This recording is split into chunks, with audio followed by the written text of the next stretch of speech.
Sabbath school, the heart of the church.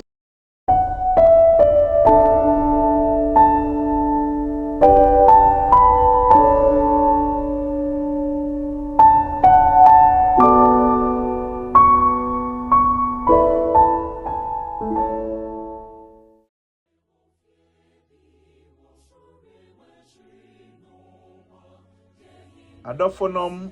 ɛwɔ yɛn nyame mu ma yɛn nyinaa yɛ ho akwaaba ɛba adesua a ɛtɔ so dumiɛnsa na adesua yi mu no yɛde amaaman so nsɛm a yɛaka no bɛɛ na ɔtwe nsia yi nyinaa ɛɛba na wieɛ wato ne din sɛ how do we love God soon a ɔde ne ho ɛmaa Onyankopɔn na enne ne maame ne papa aba abɛyɛ SD foɔ yɛmaa no bosumi edu sɛ ɔnkɔyɛ nsɛpaka adwuma ɛwɔ akura bi ase na wɔkɔɔyɛ no ama obi a ehu sɛ ɔyɛ SD ni bosumi mmiɛnsa a ɛda n'anim mu mmiɛnsa no wɔde ɛyɛ adwuma ɛte sɛ obiara saa kɛkɛ kokɔ afie mu anyasɛmpa na ɔkɔkaayɛ okoboa won ema se fufuo no bi wa osemewa ma wo enkwan no bi eya osemame nkaja enhyemu ma wo enema no bi si osemame hata ma wo akwada bi na yesu na sika bi won botomo se Jennifer ko school we ni kuratu na wa chekere so ama no eye omunyina anigye ye omofe na afedi last week ehun se omoba ne nkyɛn se onka nyame asɛm nkyerɛw na ɔhase ka Samaria ni pa adɔye ho asɛm kyerɛw bɔne fakyɛ ɛwɔ ba de sɛifo ɛho ɛkyerɛw afei de ɔbɛte twedi ampon Nyankopɔn ase na ɛnɛ adesua na eme ate ase sɛ ana amaman so nsɛm ne sɛ ɔmo ba ɛbebusa sun sɛ yate ase sɛ onyame ɛdɔye enti bɛɛda na yɛnso yadɔ Onyankopɔn na soon eka kyerɛ won sɛ so obi pɛ sɛ ɔdɔ Onyankopɔn a ɔnhwɛ kwan a onyame dɔ no so na ɔno nso mfa so ɛnɔ Onyankopɔn enti onyakwanya ɛkyerɛkyerɛ won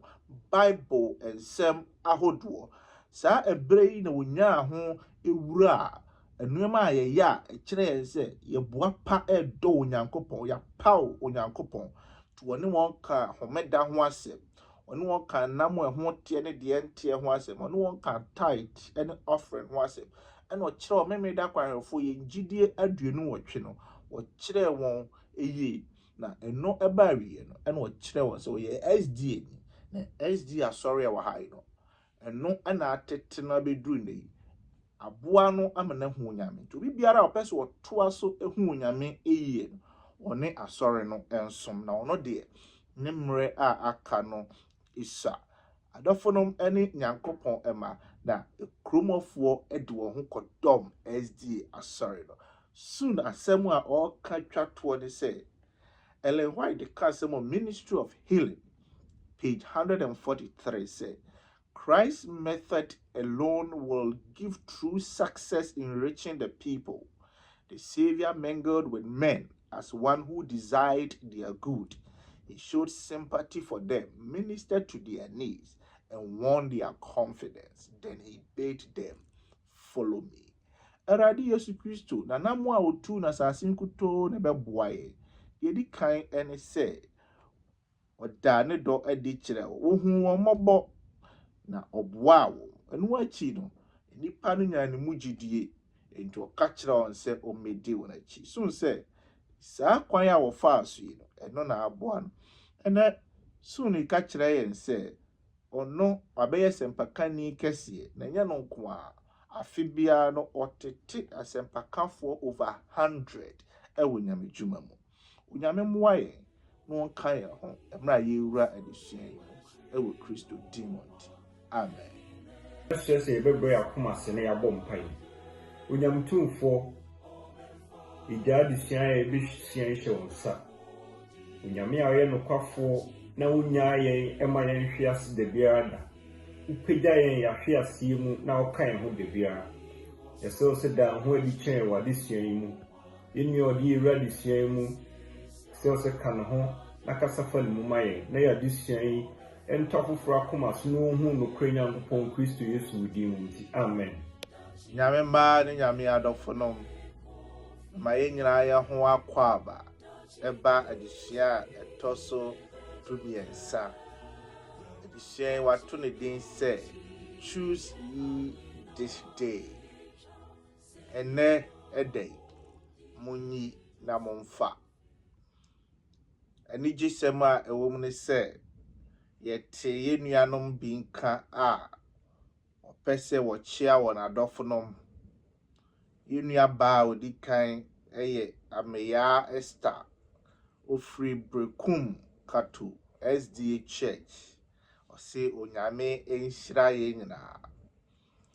Yenua Johnson Pepra say our remnant SDA Church Asante Achem Agogo. Ose onyankopɔn entoa so enhyira mo. Na yewo Joseph Nkwanta. Ose adisua no eye kama. Yenua Melon Francis say thanks for the wonderful presentation. Na yenua Akwiamoa Boaten Philip say owo Asante Achem Agogo Victory Church. Ono so say onyame enhyira mo. Yenua Otwatuo say owo Emmanuel Brenglo SDA Church Asante Bekwai. Ose modisua no emuda ho na ebo adisua ne tofa eyenti onyame enhyira mo. Adɔfonom edamu nyina mo ase next week yebepese yebetimo nyina mo enka. Enne munyi emfa choose ye this day. Abrantie osrani a wadi onyame achi Joshua afedi animfie ekɔ nanim enche kra obejai emu dodoɔ a wɔtena empanifoɔ nkyɛn mmere bi atwam sɛ na ɔba bewu a ɛyɛ mu mebree nya saa tenka no ɔfrɛ wɔn mma ne wɔn nananom ne mpanifoɔ ɛba wɔn nkyɛn ne wɔn kasa sɛ bibi wɔ hɔ a osusu sɛ betimi aboa abusua na ɔka kyerɛ wɔn mbehu sɛ ɛnkyɛ kra no aka n'ani agu so na ɔkɔ. Ibi na to Joshua na wadi kan ene ɔman no akasa na kasa a ɔne ɔba be kasa yi de ɛyɛ kasa etwa to okra na ɛno na nne yɛhwɛ na wo hyase Joshua chapter 24 verse 1 Sunday lesson. Ɔsi you were there na mo wɔ hɔ biaya Joshua edo omanfo ye gina inu on kasai eye Shekem na dodo a enim Shekem no hu se Shekem ɛhɔ ne biaya onyankopɔn de agya Abraham gina ye no hye ne bo ese asase a wogina so mmere bi eba ɔde bɛma na sefo enye Abraham nkoa no nyankopɔn ne di saa enkomo eno ɛhɔ ɛna Jacob nso ɔne ne yere ne ne mma eba no nyankopɔn ka kyerɛ ne sɛ ɔnkɔbɔ afɔdeɛ ma no Bethel oduru hɔ no hɔ na ɔka kyerɛ ne yere ne mma nom ne ne mfena nkoa ne nyinaa sɛ munyiyi mu asom nkawa ene nneɛma ɛwɔ wɔ mo ho ayɛ abosom ama mu nyinaa munyiyi mpe baabi mfa mu ne ɛkɔ Awurade anim. Enti saa bia yewe ya na Joshua ɛde ɔman no gyina ɛna wɔkae sɛ onyame yɛ no kwafoɔ bia yewe wɔka no over 400 years sɛ ɔde bɛdom yɛ ne nɛ ɔde adom yɛ ɔde ha hyɛ yɛn bɔ ɔde ama yɛ ha ana yɛagya Jacob ɔma a yeyi nyame ananafoɔ yi firi yɛ mu saa nneɛma no nyinaa enkoda nkyɛn Onyankopɔn ene agya Moses enso pam. Moses ka asɛm bi ede kae. Na Moses asɛm a ɔka ede kae nyinaa wɔ Deuteronomy chapter 5 verse number 3 say, the Lord did not make this covenant with our fathers,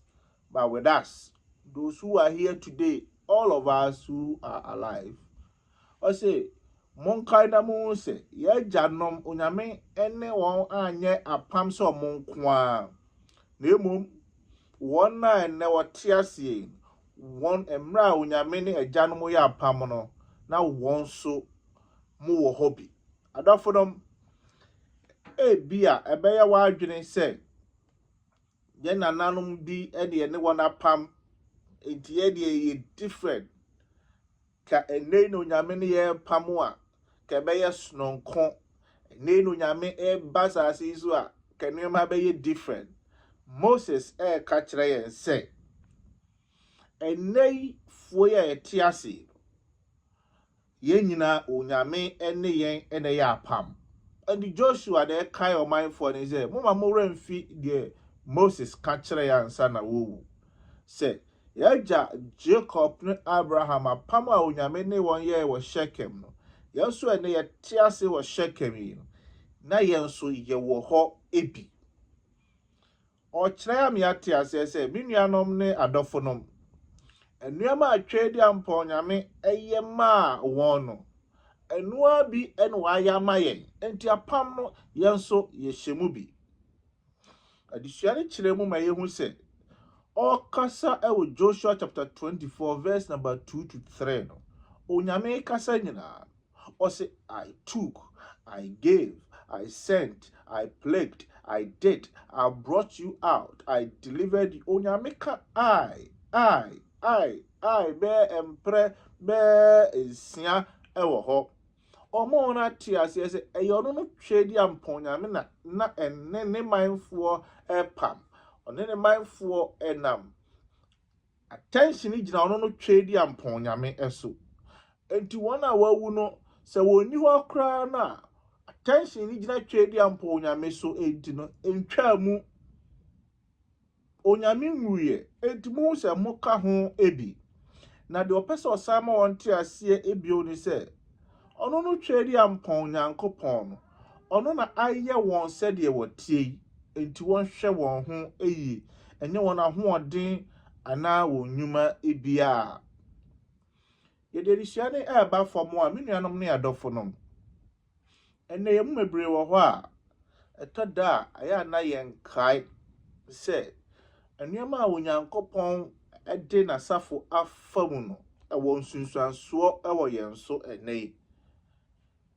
the great disappointment no JN Andrew mo enuama will go through nyina no yenti na abanesa etwase ye so memeda kwahefo ya safo ni egidie mu eden nipa bi wo ho a osusu se niema bi kura sisi ye just cover up bi nada asem bi asafo ne atrosom da bi da onyankopon say if we are tempted to think that way say we ya adwene mu pese ye dwene bibi sa mo me nya saa da biara da if he say do onyame ne won pam saa bread enei saa no ne ye pam we were there ni yenso ye wo ho ebi menu adofo mesra woni diem say subscribe to your channel we fa message no ema obi foforo ebia obi beti nsemi bi one line bi ewom emema na sesa na adwene wo nyankopon ho ebetumi de na pue heaven dachi bi obechia wo say message na edu me nchen no ene ma me sha ase se me bobra pa na me dum monti me nsu mapue heaven ha ebi nyankopon hya wo den emfa wo ne se de wa hyase atie bia no onyame ema hyase no a enya hogno no enko awiye a eye kese pa mu e Jesus Christ de monti amen. Jordan na disuane de ma yen say in sincerity and truth menuanom onyankopon pese ye di nachi no ye di nachi ewo mudie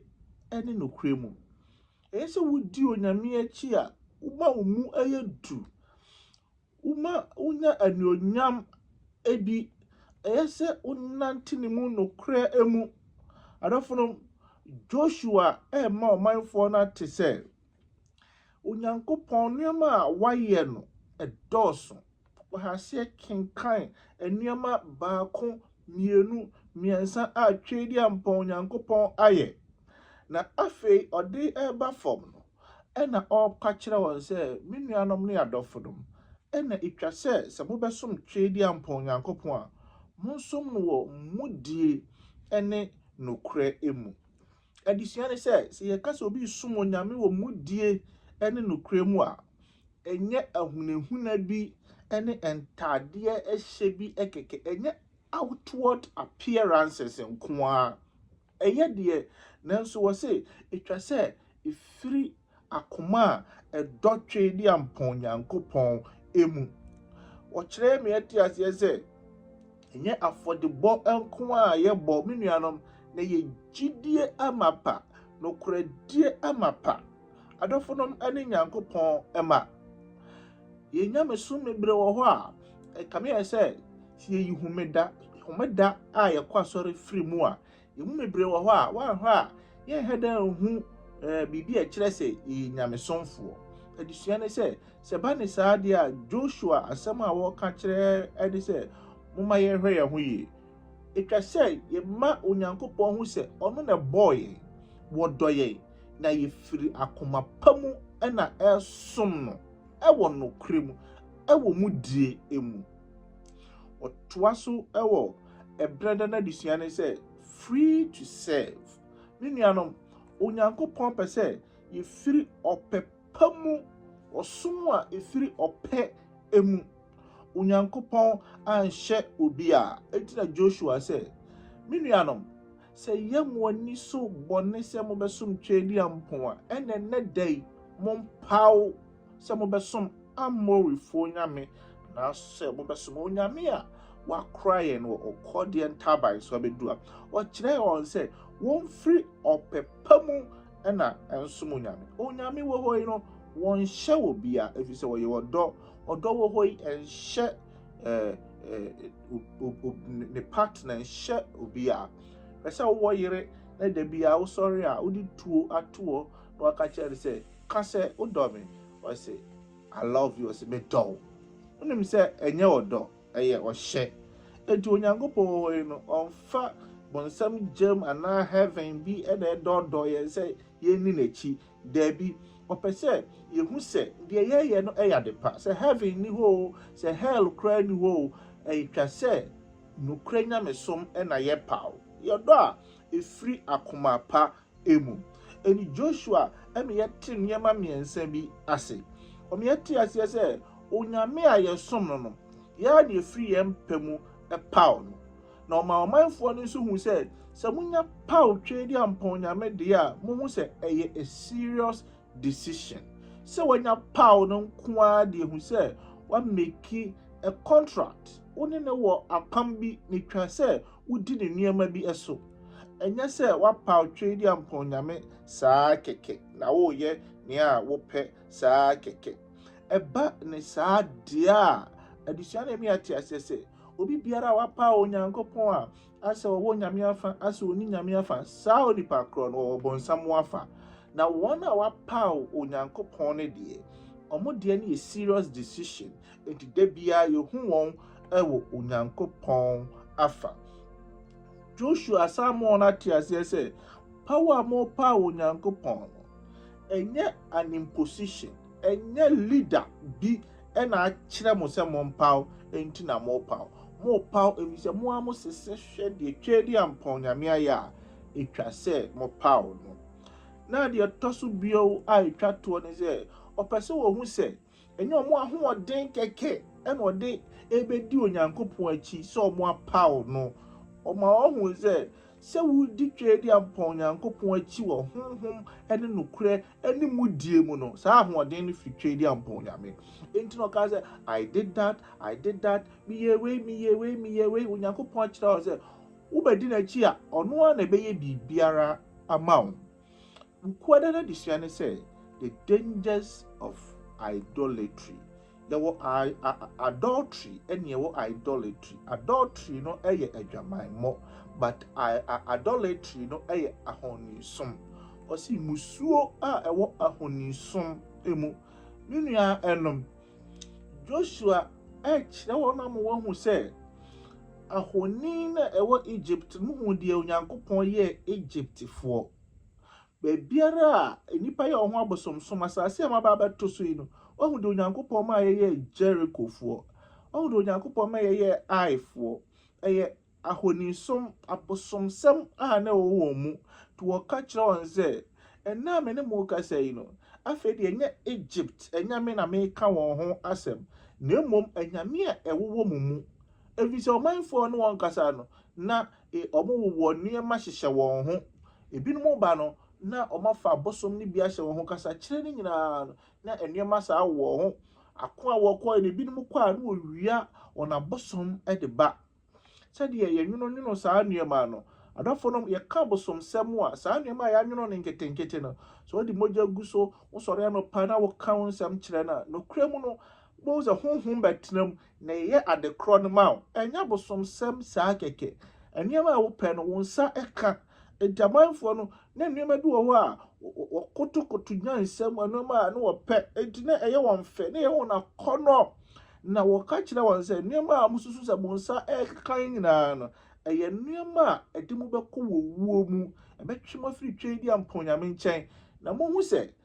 twɛdi amponyame twe ne ho firi mo nkyɛn a nipa a ɛwɔ mo nkyɛn no ɔmo ayɛ sɛ nkasɛɛ ama mo, ɔbɛwowɔ mo, ɔbɛkunkum mo. Enti deɛ moyɛ no ɛnyɛ a light decision, ɛnyɛ ɔpaw biara saa kɛkɛ no mo apaw, na ɛyɛ ade a musuo bɛta ho ɛde mo bɛkɔ awieyɛ bɔne emu. Na wɔka asɛm bi a ɛyɛ me dɛ paa, wɔse incline your heart to the Lord. Saa word na wɔ use wɔ ha, to incline na taa ɛkyerɛ to stretch, to bend. Ɔpa kyerɛ sɛ momfa mo akoma ɛmbata wo Nyame ho.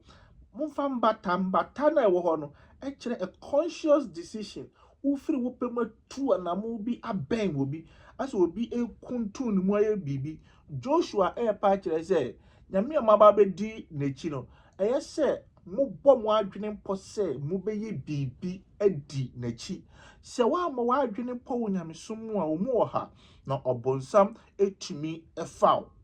wo. Ɔma Israelfoɔ no te saa asɛm n'ase sɛ ɛyɛ sɛ nneɛma a Onyame ahyehyɛ no mofiri akoma pam ɛyɛ mo adwene sɛ mobɛdi so. Na mudi so nyinaa no etwa sɛ efiri akoma pam. Nuanom, nipa bebree susu sɛ ebi a Onyame adom ɛno nko a daabi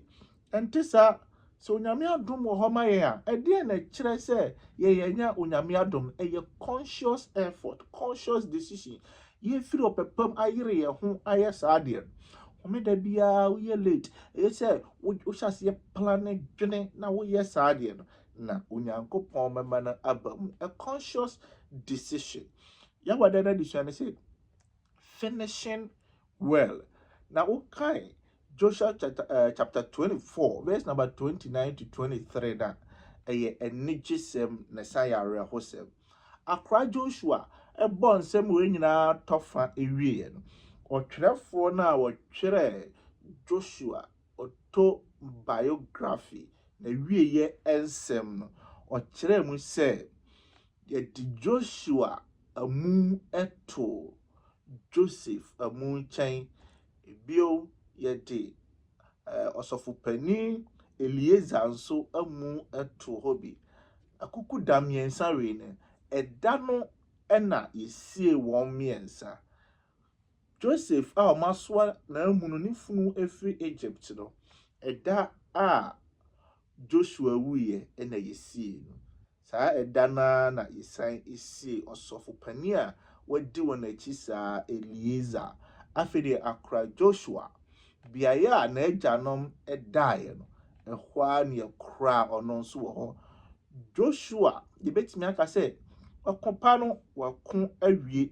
mmirika no watu awie. Afei de aka ne nkunim abotire. Ne manfoɔ yɛbɛka sɛ wɔhyɛ n'anuonyam, ɔde ne to n'agyanom beaeɛ a wɔde daeɛ. Deɛ na Joshua ɛpɛ nyinaa ne sɛ obesom onyankopon akowie nkunimdie mu na mpa no kura mu no nso no okowie ne nkunimdie a ope na ohome wo ne nyankopon emu de na Joshua na osusu de na obo ho mpaye de na obre ba kopa ne se so mini ho a omanfo ebetimi aditwe di ampon nyankopon achi ana nnuanom yedi adisua we nyina eba awieye no mepese ye busa ye ho se edikanfo a yebeto won a wokoi Joshua no mu ya omokoi ya sori mpanifo akoi ya sofo no akoi won ebubo yesu a omunyina akoi eno so yabamu abu anase ye kura gidin mu ana Joshua bre anye kwa se omanfo no toaso kuta gidin mu a ne bre be ye kwa se wona nkuta gidin mu a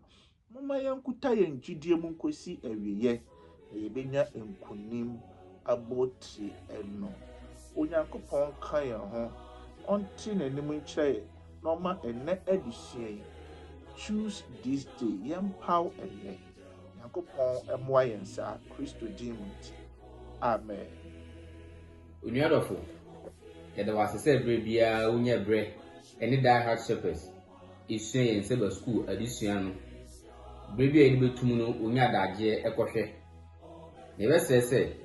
obɛkɔ so a nso akyama foforo no nsa akambie bra yɛde adisua na kɔ na wiye no yɛbɛsɛsɛ ɛbɔ mpae nyankopon yɛn abankɛse yɛsɛ sɛ wona bambo efiri wo bo yɛ ho ban na ma yɛ adisua mu ntiase bra yɛde kɔ adwendwe mu ɛwɔ Yesu din mu kɔ nta ban so ko isi na wohwɛ sɛ nnɛ yɛbɛsɛn ahyia mu bio ɛwɔ Yesu din mu amen